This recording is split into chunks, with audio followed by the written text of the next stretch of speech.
Innal hamdalillah nahmaduhu wa nasta'inuhu wa nastaghfiruh wa na'udzu billahi min syururi anfusina wa min sayyiati a'malina.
Membeli dari orang lain aqoron. Aqoron itu harta yang tidak bergerak.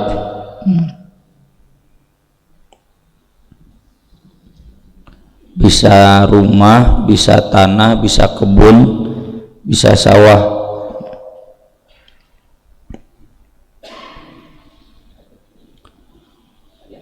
Aqoran lahu fawajada ar-rajulul ladzi ishtaral aqor, lalu orang yang membeli lahan tadi menemukan fi aqorihi, di lahannya tersebut, jarratan fiha dhahabun. Jarratan itu satu kendi kain celeng yang di dalamnya ada emas. Faqala lahu alladhi ishtaral aqar, orang yang membeli tanah itu berkata kepadanya, khudh dhahabaka minni, ini ambil emasmu dariku. Inna mashtaraitu minkal ardo, aku kan hanya membeli tanah. Walan abta' min kadzab, dan aku tidak membeli emas. Wa qala alladzi lahul ardu, tapi yang punya lahan, yang menjual lahan tadi malah berkata, innama bi'tukal ardo wa ma fiha, saya kan menjual lahan dengan semua yang ada di sana, dengan isinya, semua yang ada di tanah, karena saya tidak merasa punya emas itu, berarti itu emas milik kamu.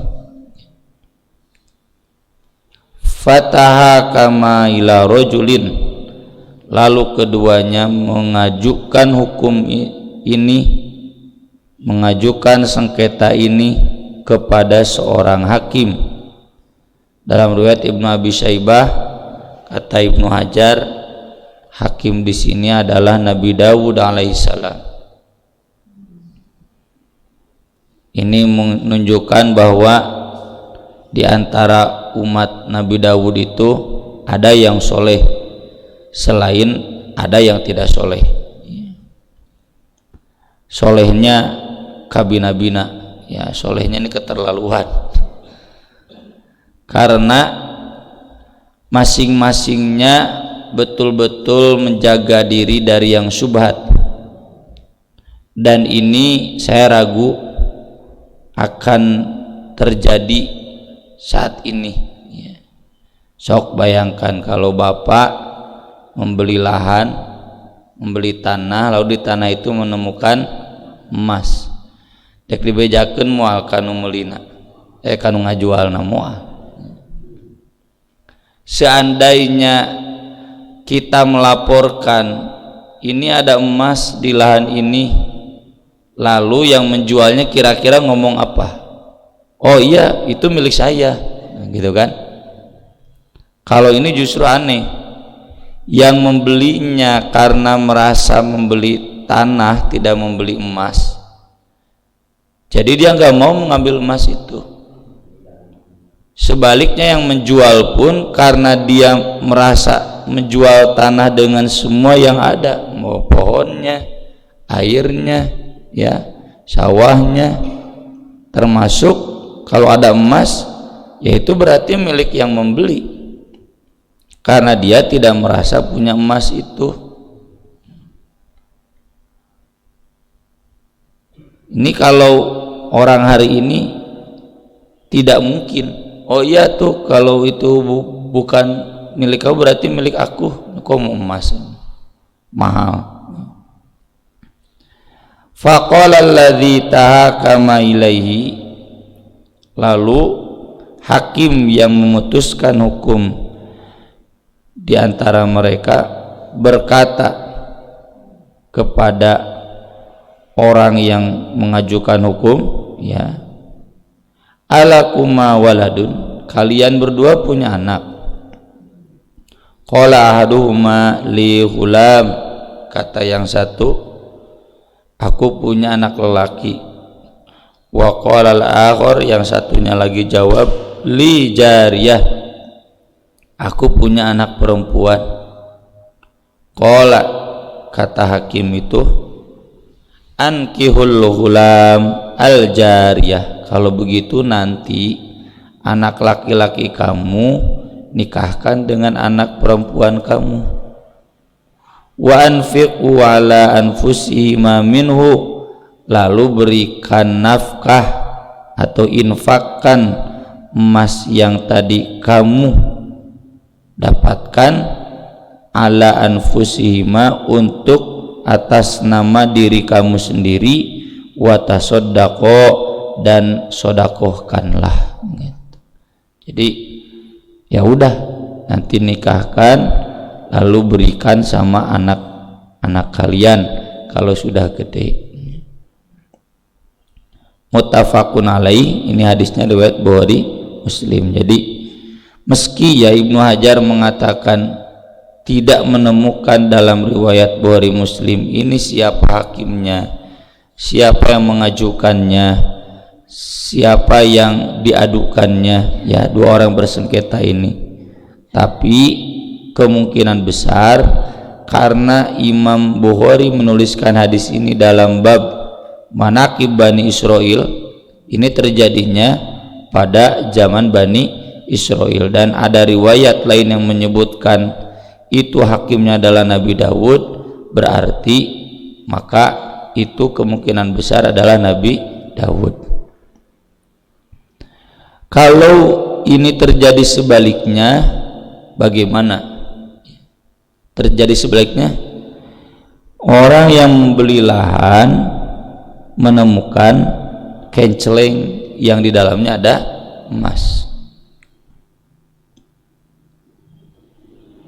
Apakah dia boleh berhak mengklaim bahwa itu otomatis jadi milik dia?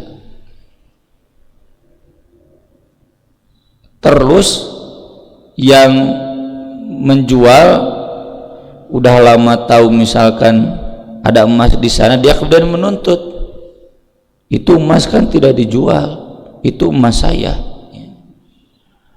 Maka kalau itu terjadi sebaliknya, menurut para ulama, orang yang membeli lahan karena itu emas bukan ada di dalam tanah, ya.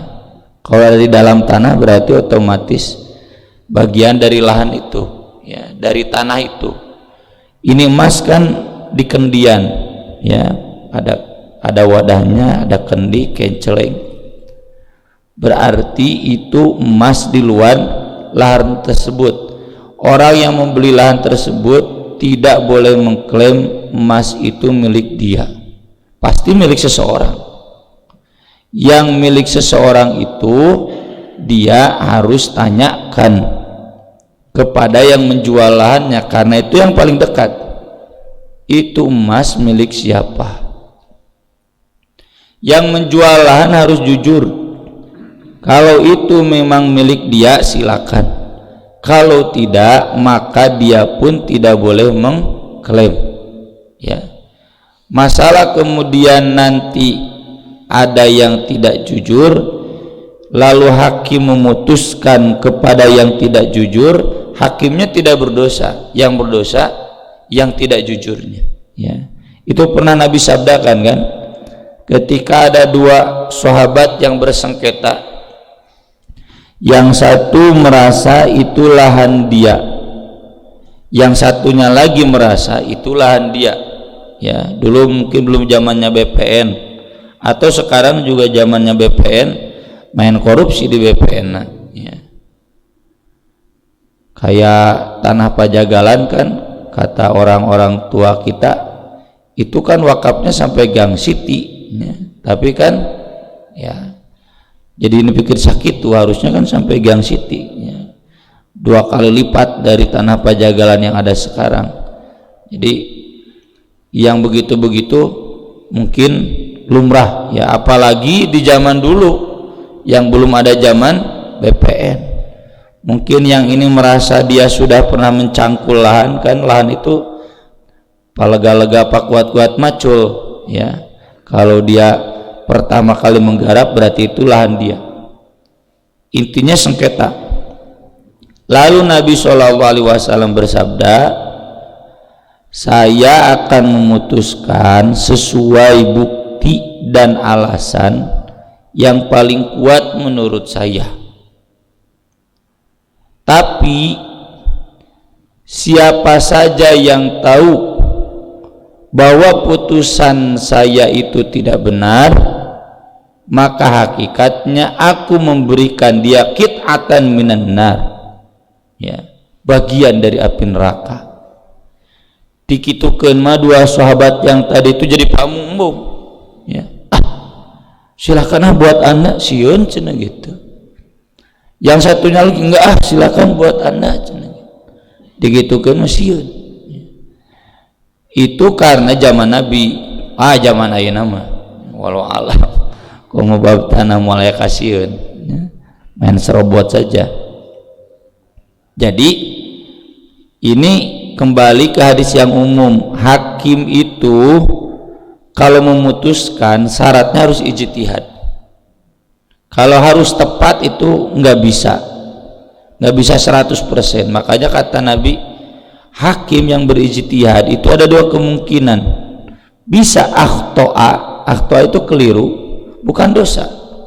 Keliru kan manusiawi. Dia melihat bukti lalu memutuskan ini pemenangnya. Bisa saja kan bukti itu keliru. Tapi kalaupun keliru, hakim tidak akan berdosa, ya. Dan kalau benar, hakim dapat 2 pahala. Kalau keliru dapat 1 pahala. Jadi hakim itu asal dia berijtihad. Yang dosa itu hakim yang dia sengaja tidak berijtihad. Kata Nabi kan hakim itu ada 3, al-qudah salasah, ya, ada di hadis-hadis Bulughul Maram lah mudah di bab kehakiman. Ada hakim yang tahu kebenaran, menetapkan dengan kebenaran, dia masuk surga.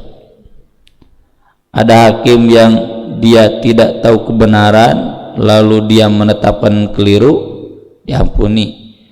Ada hakim yang dia tahu kebenaran tapi tidak menetapkan kebenaran itu, neraka. Dalam riwayat lain hakim itu sebelah kakinya ada di neraka. Kenapa? Ya karena mudah bagi dia untuk mengambil hak orang lain dengan alasan hukum. Makanya hati-hati, jangan mentang-mentang polisi main tewak alasan hukum. Kalau ternyata keliru, ya, karena tidak pakai ijtihad, harusnya pakai ijtihad dulu, penelitian dulu, penyelidikan dulu. Kita kadang main tangkap dulu, mungkin selidik belakangan, ya. Harusnya selidiki dulu, teliti dulu, baru tangkap. Nah, jadi sekali lagi, kalau kasusnya orang yang beli tanah jelas itu kenceleng, itu kendi, bukan milik dia. Jadi harus dicari siapa pemiliknya. Terus yang menjual lahan, kalau itu juga bukan milik dia, maka jangan mengaku-ngaku bahwa itu milik dia. Berarti statusnya sebagai luqotoh. Luqotoh itu kan barang temuan yang istimewa. Kalau barang temuan yang tidak istimewa nggak apa-apa dimakan. Contoh kata Nabi, ini kurma, kalau saya tidak takut ini zakat, saya akan makan. Berarti boleh dimakan. Kalau kita menemukan kurma di jalan Sasiki, nggak disebut luqotoh. Bapak manggian 10.000 di jalan luqotoh lah, artinya hemat saya, orang yang kehilangannya pun tidak akan merasa kehilangan, ya. Bahkan mungkin kalau bapak mah 1 juta gelain luqotoh. Luqotoh ya, kalau 1 juta, kalau 100.000 mungkin dilapurkan lah, ya. Jadi yang sekiranya itu berharga, kalau tidak berharga nggak apa-apa, silakan dimakan. Nabi tidak memakan kurma itu karena takut itu kurma zakat. Kan Nabi nggak boleh makan zakat, bukan nggak boleh makan luqotohnya. Jadi statusnya luqotoh. Luqotoh itu disimpan dulu 1 tahun dan disebarkan, bukan disimpan saja. Kita sering keliruna disimpan disalabarkan mantep. Harusnya disebarkan. Sekarang zamannya status WhatsApp, Facebook, Instagram. Bikin status saja, nanti kelihatan sama orang lain, atau diposting, ya. Tapi omat, ya, postingnya harus cerdas, ya, jangan detail. Siapa yang merasa kehilangan dompet, uangnya 5 juta, 50 ribuan, ada ATM nomor sekian, atau tong gitu tuh. Nanti banyak orang yang datang, oh ya itu uang saya, betul, iya itu kan 50 ribuan, semuanya ada 5 juta, ATM-nya nulisnya atau kapan. Harusnya cukup cerdas saja. Siapa yang merasa kehilangan dompet berisi uang jutaan, ada kartu-kartu penting, begitu kan, nanti orang yang datang, saya kehilangan dompet, berapa uangnya, kalau nggak salah 2 juta, kartunya kartu apa saja, kartu BNI, padahal mandiri, oh bukan Pak, gitu kan, ya. Sedikit cerdas sajalah, ya, jangan terlalu polos. Kalau terlalu polos atau kan nyala lampu gitu, ya. Terlebih kalau ada KTP, ada surat yang jelas, nggak usah luqotoh, sampaikan saja itu bukan luqotoh. Luqotoh itu barang temuan yang tidak jelas pemiliknya.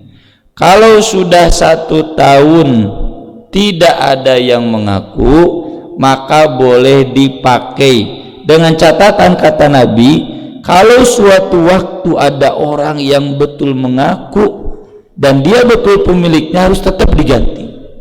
Jadi luqotoh itu hak guna pakai, bukan hak milik. Kalau sampai meninggal tidak ada yang mengaku memilikinya, udah sah, halal. Tapi kalau suatu waktu udah 5 tahun baru ada yang datang, saya itu dulu pernah singgah di tanah ini, ya, dan saya hilang kendi emas, ya. Lalu dia menjelaskan kendinya itu begini, emasnya di dalamnya ada segitu. Meski udah 5 tahun, maka bapak yang tadi menemukan luqotoh itu harus mengembalikannya. Kalau tidak mampu mengembalikan, bagaimana? Minta diislahkan saja atau minta dicicil semampunya. Itu nanti kembali ke dalam hukum islah perdamaian, ya. Kalau memang tidak mampu, aduh cenah, udah dipakai bayar utang, sekarang juga udah punya utang lagi. Punya utang lagi belum dibayar, apalagi harus bayar yang ini. Kalau memang demikian, islah saja, fa aslihu baina akhwaikum, diislahkan saja bagaimana baiknya. Yang kehilangan kendi juga dianjurkan wa ang ta'fu aqrabu littaqwa wa ang ta'fu khairul lakum. Memaafkan itu wa ing ta'fu wa tasfahu teh membebaskan, ya, teruslah lapurkeun, itu lebih baik, khairul lakum, itu lebih baik bagi kalian. Begitu ya. Jadi kasus hukum ini kalau terjadi di kita, ya, jadi tetap kita kalau menemukan emasnya itu di atas lahan, kalau di dalam lahan lain lagi, berarti itu memang milik lahan kita. Tapi kalau ini ada di atas lahan gular-guler, itu berarti bukan milik kita, dan kita kan gak beli emas. Emas itu pasti kalau memang itu bagian dari yang dijual pasti ada harga khusus kan, nggak mungkin tidak dihitung, kecuali kalau yang jualnya saya jual lahan ini plus emas yang ada di sana harganya sekian, itu lain soal. Tapi kalau dia jual lahan tidak menjual emas, maka kita jangan merasa emas itu bagian dari yang kita beli, ya nggak boleh. Hati-hati mengambil hak orang lain itu sama dengan kayak tadi ya, saya bacakan surat An-Nisa, ya'kuluna amwalal yatama dzulman innama ya'kuluna fi butunihim nara. Itu sama dengan memakan api neraka ke dalam perutnya. Hati-hati, ya, jangan berani-berani. Kemudian masih dari Abu Hurairah, annahu sami'a Rasulullah sallallahu alaihi wasallam yaqul, kana tamra'atani ma'ahuma benahuma. Ada dua perempuan yang memiliki anak mereka, masing-masing punya anak, ya. Ja'a dzi'bu fadzaba bibni ihdahuma. Lalu ada serigala yang mengambil, memangsa salah satu dari keduanya. Ini dua bayi yang disandingkan, ya, mungkin dua ibunya bersahabat, ya. Kemudian ketika lengah dua ibu tersebut, salah satunya dimangsa oleh serigala. Faqalat li sahibatiha innama dhahaba bibnik. Itu yang dimangsa serigala anak kamu. Kata yang lainnya innama dhahaba bibnik, enggak, yang dimangsa serigala anak kamu. Bersengketa. Jadi beda yang tadi, kalau yang tadi mah pada tidak ngaku, ini mah pada ngaku. Fataha kama ila Daud sallallahu alaihi wasallam. Lalu keduanya mengajukan hukum, sengketa hukum ini kepada Nabi Daud sallallahu alaihi wasallam. Nabi Daud memang di surat Shad, ya, halaman 2 paling bawah, inna ja'alnaka khalifatan fil ard fahkum bainan nas wala tattabi' ahwa fayudillaka an sabilillah, ya. Fahkum bainan nas bil ad. Kami menjadikan kamu khalifah di bumi, maka tetapkanlah hukum di antara manusia dengan adil. Wala tattabi'il hawa, jangan mengikuti hawa nafsu, fayudillaka an sabilillah, nanti hawa nafsu itu menyesatkan kamu dari jalan Allah, dan seterusnya, ya. Jadi memang posisi Nabi Daud itu sebagai hakim, sebagai khalifah zaman dulu menetapkan hukum juga. Kalau sekarang kan dibagi-bagi yudikatif, kehakiman. Faqada bil kubro. Lalu Nabi Daud memutuskan bahwa bayi itu untuk perempuan yang lebih tua, ya. Ini kembali ke hukum yang umum, bahwa orang yang lebih tua itu lebih berhak, harus lebih dihormati, ya, dibanding yang lebih muda. Yang lebih muda mengalah, ya.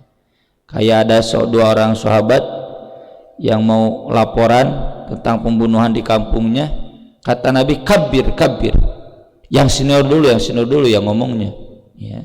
Yang muda belakangan, ya. Jadi Nabi Daud karena bingung, ya, tidak ada bukti, maka Nabi Daud memutuskan untuk yang lebih tua.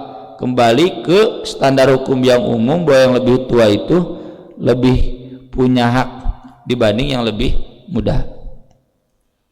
fa kharaja ta'ala Sulaiman bin Dawud sallallahu alaihi wasallam fa akhbaratahu. Lalu keduanya sesudah selesai bertemu dengan Nabi Sulaiman dan memberitahukan, ini bersengketa tentang bayi, yang ini mengaku anaknya, yang ini mengaku anaknya, tapi Nabi Dawud kemudian memutuskan buat perempuan yang lebih tua. Faqala, lalu kata Nabi Sulaiman, ituni bisikin, tolong bawakan bedog, ya, tolong bawakan pedang. Asyukku bainahuma, aku akan bagi dua ini bayi biar adil.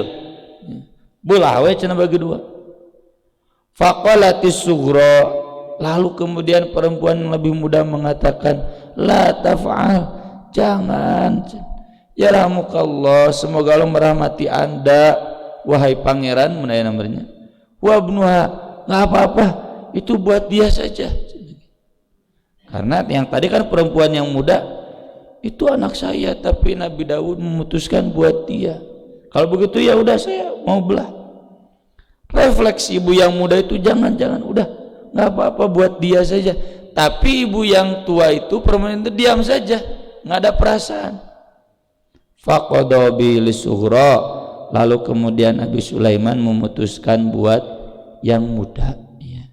Ini yang disebutkan di dalam surat Al-Quran, surat Al-Anbiya, fafahamnaha Sulaiman, ya, wa kullan ataina hukma wa ilma. Di ayatnya itu, wa Dawud wa Sulaiman id yatahakama id nafashat fi ghanamul qaum, ya, saya lupa lagi ayatnya, ya. Ketika ada ternak kambing seseorang menggasak, ya, lahan seseorang, wa kunna li hukmihim syahidin, dan kami menyaksikan penetapan hukum mereka. Fafahamnaha Sulaiman, kami memberikan pemahaman kepada Sulaiman, wa kullan ataina hukma wa ilma, meski masing-masingnya kami berikan hukum dan ilmu. Di sini para ulama membedakan derajat ilmu, hukum, dan faham. Faham itu lebih atas daripada ilmu, ya, makanya kita juga memohon pemahaman selain memohon ilmu. Dan ini menunjukkan pemahaman itu dianugerahkan oleh Allah, ya. Tapi Nabi Dawud itu keunggulannya, wasakharna ma Dawud al-jibala yusabbihna wat-thair wa kunna fa'ilin, kami tundukkan gunung dan burung untuk Nabi Dawud, semuanya tunduk bertasbih bersama Nabi Dawud. Jadi kalau Nabi mendengar seorang sahabat suaranya merdu kayak Ibnu Mas'ud, kata Nabi SAW kepada Ibnu Mas'ud, laqad utita mizmaran kamizmari Dawud, kamu diberikan suara merdu seperti Nabi Dawud. Nabi Dawud itu keunggulannya di suaranya yang merdu dan di bagus tasbihnya, bagus zikirnya, sampai-sampai gunung dan burung pun mahsyuratan ikut berbaris mengikuti zikir Nabi Dawud, ya. Saya sependapat dengan para ulama yang memahami ayat itu, lebih baik dipahami zahirnya, bahwa gunung-gunung, pohon-pohon semuanya ikut, karena itu bagian dari mujizat. Cenah teu kaharti bae dangaran lagi mujizat, ai kudu kaharti melain mujizat, ya. Jadi Nabi Dawud itu contoh di surat Shad, ya, halaman 2, isbir ala ma yaquluna wadhkur abdana Dawud innahu awwab, sabarlah kamu wahai Nabi Muhammad atas celaan-celaan orang kafir, dan belajarlah dari Daud, dia itu awwab. Awwab itu tukang zikir, ya. Kalau di hadis awwab itu tukang sholat duha, karena dia merutinkan zikir pagi dan juga petang, ya, awwab. Jadi Nabi Daud itu keunggulannya di sana, ya, di zikirnya. Nah, kalau Nabi Sulaiman keunggulannya di fahamnya, tapi bukan berarti Nabi Sulaiman kurang zikirnya, tetap ya ahli zikir. Hadza min fadli rabbi liyabluwani aashkuru am akfur, itu kan saking kuat zikirnya. Ini semua anugerah aku, anugerah dari Allah untukku, ya, untuk menguji aku syukur atau kafir. Jadi Nabi Sulaiman memang kata Allah diberikan pemahaman lebih. Di antaranya yang di surat Al-Anbiya, idna fasad fi ghanamul qaum wa kunna lihukmihim syahidin, itu Nabi Daud memutuskan, ya sudah, berarti kambing milik kamu dirampas, ganti rugi buat pemilik lahan, ya kan? Ini pemilik lahan dihancurkan lahannya oleh kambing tetangganya. Nabi Daud memutuskan, kalau begitu kambing kamu dirampas, ganti rugi untuk lahan teman kamu, tetangga kamu yang dirusak oleh kambing kamu. Tapi Nabi Sulaiman tidak memutuskan demikian. Kata Nabi Sulaiman, ini kambing silakan ambil untuk petani yang lahannya dirusak, lalu lahan ini silakan ambil oleh yang punya kambing, lalu garap, kembalikan seperti semula. Sudah kembali seperti semula, kembalikan lagi ke pemilik lahan, dan kambing itu kembalikan lagi kepada yang punyanya. Itu keputusan Nabi Sulaiman. Sama kurang lebih seperti ini. Dan hakim yang bisa cerdas menetapkan hukum seperti itu adalah hakim yang diberikan anugerah seperti Nabi Sulaiman. Fafahamnaha Sulaiman. Di sini menjadi pelajaran ya bagi kita semua, bahwa dalam menetapkan hukum itu harus betul-betul cerdas. Carilah cara-cara, hal-hal yang bisa lebih tepat, adil untuk semuanya. Meskipun tadi putusan Nabi Daud bukan berarti salah, ya, karena hakim itu kalau sudah berijtihad pasti dapat pahala. Cuma masalahnya pahalanya 1 atau 2. Cuma keputusan Nabi Sulaiman lebih tepat. Jadi seandainya ini juga pelajaran, kita menetapkan hukum, tapi ternyata ada orang lain yang menetapkan hukum dan berdasarkan pertimbangan ilmu itu lebih bagus, nggak ada apa-apa, ya, nggak ada salahnya kita ambil hukum yang lain. Jangan gengsi, cina itu mah NU, itu mah Salafi, baik tuh NU Salafi akhir lebih tepat dalam masalah menetapkan hukum mah. Mengapa kita untuk tidak mengambilnya? Karena yang namanya pemahaman itu anugerah, mungkin diberikan ke Persis, mungkin diberikan ke NU, mungkin diberikan ke Salafi. Kan areka orang kafir mah kita tidak jadi rujukan, karena tidak boleh mengajukan hukum kepada orang kafir. Aku qouli hadza wa astaghfirullah li wa lakum, subhanakallahumma bihamdik, asyhadu an la ilaha illa anta, astaghfiruka wa atubu ilaik. Wassalatu wassalamu ala Rasulillah. Wassalamualaikum warahmatullahi wabarakatuh.